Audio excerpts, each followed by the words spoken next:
Okay, so I made a program that can take a photo and convert it into a special text format, and if you want to, you can convert this text format back into a usable photo picture.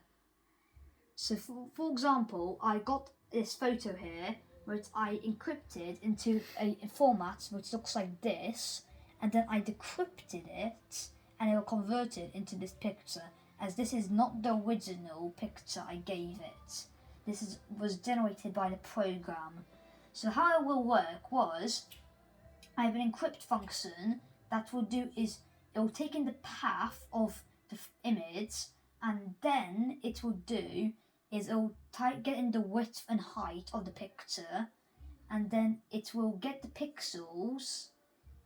It will get pixels. So it will pretty much look for the picture, get the color value of the pixel, convert to a hex code, and it's more easier to store that way, and then it will add it to this big list of hex code, and then when it's finished, it will complete and it'll set it to my clipboard for now.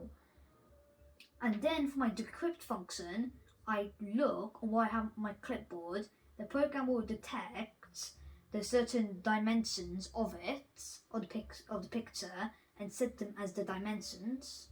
And then I make a variable called count, which is pretty much, it will always be equal to the x coordinate times the y coordinate, which will be useful later.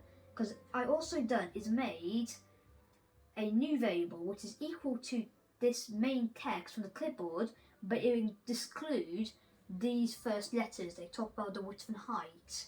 So then it will only show these color codes. So then I make a list of these code, which is the same thing as this, but splitted with these commas. So it's like there's one string that's equal to that code, and etc. etc. And then because this count is x and y, then it will do is I'll set the pixel of the coordinate and I'll convert it from a hex code to a color code or a color variable, and it will just access the hex code list at the certain count number. And then it will do set the pixel box, which is this image, equal to this bitmap class. That's my program. Bye.